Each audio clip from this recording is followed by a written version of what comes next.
பிரதமர் நரேந்திர மோடி கடந்த 20, 21 ஆகிய தேதிகளில் திருச்சி, ராமேஸ்வரம் கோவில்களில் தரிசனம் செய்தார். அயோத்தி ராமர் கோவில் கும்பாபிஷேகத்தை முன்னிட்டு இந்த பயணத்தை அவர் மேற்கொண்டார். இந்நிலையில்தான் பிரதமர் மோடியின் இந்த பயணம் தனிப்பட்டதா, அரசு முறையிலானதா, அவர் செலவை ஏற்றது யார் என்பது பற்றி அடுக்கடுக்கான கேள்விகள் ஆர்டிஐயிடம் கேட்கப்பட்டுள்ளது. பிரதமர் நரேந்திர மோடி 3 நாள் பயணமாக கடந்த 19ஆம் தேதி தமிழகம் வந்தார். சென்னையில் கேலோ இந்தியா விளையாட்டுப் போட்டியை பிரதமர் மோடி தொடங்கி வைத்தார். அதன் பிறகு அவர் அயோத்தி ராமர் கோவில் கும்பாபிஷேகத்தை ஒட்டி ஜனவரி 20, 21 ஆகிய தேதிகளில் திருச்சி, ராமேஸ்வரம் கோவில்களுக்கு சென்றார்.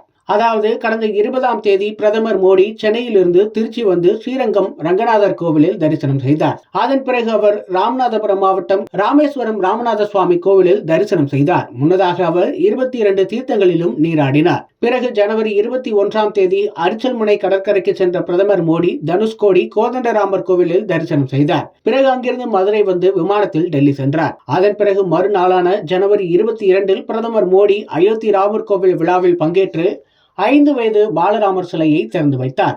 இந்நிலையில்தான் பிரதமர் மோடியின் திருச்சி மற்றும் ராமேஸ்வரம் சுற்றுப்பயணம் குறித்து தகவல் அறியும் உரிமை சட்டத்தின் கீழ் சென்னை உயர்நீதிமன்றத்தின் மூத்த வழக்கறிஞர் துரைசாமி பல்வேறு கேள்விகளை கேட்டுள்ளார். இது தொடர்பாக அவர் டெல்லி பிரதமர் மோடியின் அலுவலக பொது தகவல் ஆணையருக்கு கடிதம் எழுதியுள்ளார். அதில் கூறப்பட்டுள்ளதாவது: பிரதமர் மோடி ஜனவரி 20, 21 ஆகிய தேதிகளில் தமிழகத்தில் திருச்சி மற்றும் ராமேஸ்வரம் ஆகிய இடங்களுக்கு பயணம் செய்தார். பிரதமர் மோடியின் இந்த பயணம் தனிப்பட்ட முறையிலானதா அல்லது அலுவல் ரீதியிலானதா என்பதை தெரிவிக்க வேண்டும் என்றும், தனிப்பட்ட முறையிலான பயணம் என்றால் பிரதமர் மோடி பயணித்த விமானம், ஹெலிகாப்டருக்கான செலவை மத்திய அரசு செய்ததா அல்லது மாநில அரசு செய்ததா என்பதை தெரிவிக்க வேண்டும். மேலும் தனிப்பட்ட முறையிலான பயணம் என்றால் அரசு வாகனங்களை எந்த சட்ட விதிகளின் கீழ் பிரதமர் மோடி பயன்படுத்தினார், அந்த விதிகளின் கீழ் சாதாரண மக்களும் கோவில்களுக்கு செல்ல இதுபோல் அரசு வாகனங்களை பயன்படுத்த முடியுமா என்பதை விளக்க வேண்டும்.